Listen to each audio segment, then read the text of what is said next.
People assume betrayal happens loudly, with shouting, broken plates, dramatic confessions. But the night my son was born, betrayal was quiet, almost elegant in its cruelty. It came in the form of a buzzing phone on my nightstand. Buzzing. Buzzing, buzzing, like a mosquito you can't kill because it keeps slipping just out of reach. My newborn son was sleeping against my chest. I was exhausted, swollen, stitched, and delirious in that new mother haze where time feels like warm fog. And yet I saw the screen light up. Luca's blue heart, my husband, except the messages weren't from me, they were to her, the Midtown Mistress. I'll be there in 20. Don't fall asleep yet, babe. Best night of my life, and the timestamp. 2:13 a.m., 2 nights after I nearly died giving birth to his child. I stared at the screen for a full minute, not breathing, not blinking, not even hurting, just processing. And when the pain did hit me, it wasn't emotional. It was physical, like my ribs were cracking one by one. You don't forget the moment a marriage dies. Mine died there in the dark with my son on my chest and my husband in a hotel with another woman. But I didn't cry. Not that night. Not the next morning, not ever, honestly. Crying is for heartbreak. What I felt was something cleaner, sharper, far more useful. Resolve. That night everything became terrifyingly clear. If Lucas could walk away from me 2 days postpartum, he could walk away from our son anytime. And I refused to raise a child in a house where love was optional. So while everyone thinks mothers spend their maternity leave healing and nesting, I spent mine planning an escape, and a revenge arc that would hit him harder than any punch. The next evening, Lucas came home smelling faintly of cologne that wasn't his, and hotel soap that wasn't ours. He kissed the air near my forehead, close enough to pretend, far enough to avoid guilt.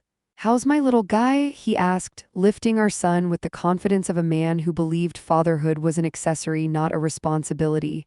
I asked him how work was. He lied. I knew it. He didn't know I knew it. But liars never notice the details they forget to hide.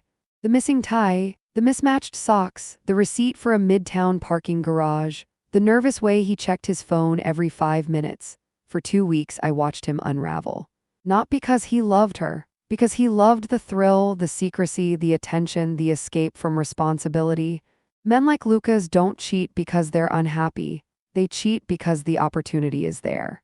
And I wasn't about to spend the next 18 years raising a child with a man whose moral compass spun like a ceiling fan.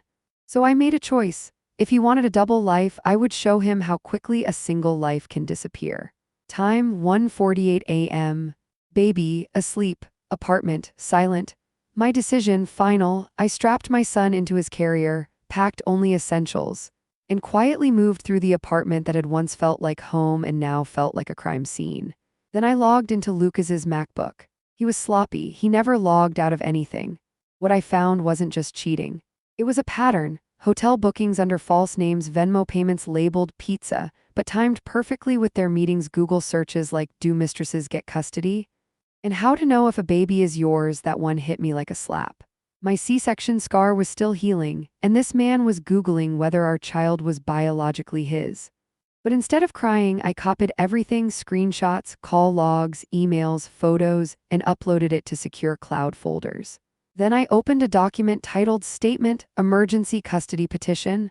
I wrote for 2 hours straight, the baby sleeping beside me, the city humming outside my window. By dawn, my plan was complete. By sunrise, my lawyer had the evidence. By noon, the locks were changed. And Lucas, he had no idea his family was about to vanish from his life like smoke. I will never forget the sound. Click, click, click, click, click. Lucas tried his key again and again, like the lock was malfunctioning, not his marriage.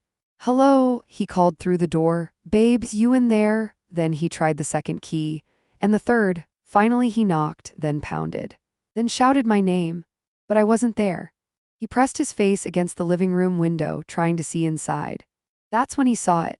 The empty bassinet, the missing baby blanket, my hospital bracelet folded neatly on the table, and his MacBook screen glowing, left open on a page full of messages he never wanted me to read. I watched all of it from a hidden hallway camera feed at my Airbnb.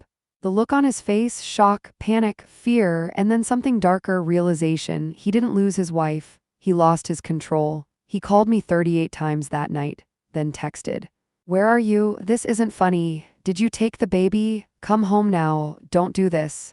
We can talk." It wasn't serious. Are you punishing me? And the one that confirmed he knew he was done, please. Don't ruin my life. I didn't answer. Every message was evidence. When I finally agreed to meet him 3 days later, not alone, but in my lawyer's office, Lucas looked like he hadn't slept in a week. Good. The receptionist let him in. He saw me holding our son, calm and composed. You disappeared, he said. Do you have any idea how terrified I've been? I opened a folder. He went silent. Every cheating receipt, message, hotel charge, photo, and timestamp was neatly organized inside. He flipped through the pages like they were acid burning his fingertips. Where did you get all this? He whispered.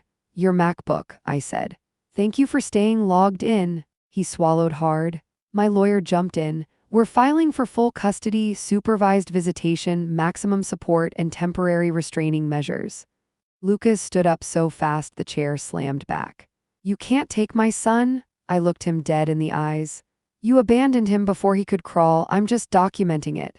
Lucas's firm was a family image company, clean-cut, reputation-heavy, old-school conservative. You know what destroys a career like that? A scandal involving adultery, a newborn, and a wife filing for emergency custody. I didn't send anything to his employer. I didn't have to. His mistress did. She was 23. She thought Lucas loved her, thought he'd leave me, thought she mattered. She didn't. And when she realized that, she went nuclear. She emailed Lucas's boss, HR, the VP of the firm, and his firm's biggest client with screenshots, with dates, with hotel receipts, with photos of Lucas shirtless in a hotel bathroom mirror. By the time Lucas walked into work, people were already whispering. By noon, he was in HR. By 3 p.m., his employee badge no longer worked. He didn't lose just his family, he lost his income, his reputation, his future. Actions have consequences, and sometimes those consequences show up wearing red lipstick and heartbreak. People imagine court is dramatic like TV. It's not. It's fluorescent lighting, uncomfortable chairs, and lawyers speaking in monotone. But the drama, oh, it was there. Lucas tried to paint me as unstable for leaving with our child. Then my lawyer played his hotel footage. And read the messages. And submitted timestamps showing he was cheating when I was 38 weeks pregnant. The judge leaned back in his chair and said, Mr. Harris, you have demonstrated a pattern of neglect. Temporary full custody is awarded to the mother. You will have supervised visitation pending psychological evaluation. Lucas's jaw dropped. Supervised visitation. To him, that was worse than jail. He glared at me like I had stabbed him in the back, but he stabbed himself. I just handed the judge the knife. The story leaked, not by me, but by his mistress, who posted a TikTok titled, Storytime. I accidentally slept with a married man whose wife outsmarted both of us. 4 million views, 12 hours. Suddenly Lucas was a meme, the cheating architect, the Midtown Marriott moron. The guy who lost his wife and his job in 1 week. His college friends texted him, Bro, is this you? Skull, damn dude. She got you good. His mom called me crying and apologizing. I told her not to worry. Lucas made his choices, he just didn't expect me to make mine. A month later, Lucas begged me to meet him alone. Against my better judgment, I agreed, not for him, but for closure. We met in a quiet park. He looked thinner, older, broken in a way I couldn't recognize. You destroyed me, he said, voice trembling. No, I replied calmly. I exposed you, you destroyed yourself. He rubbed his face. I made a mistake. Which one? I asked. The cheating, the abandonment, the Googling whether our son was yours. He froze. You saw that. I saw everything. He sank onto the bench. I miss you.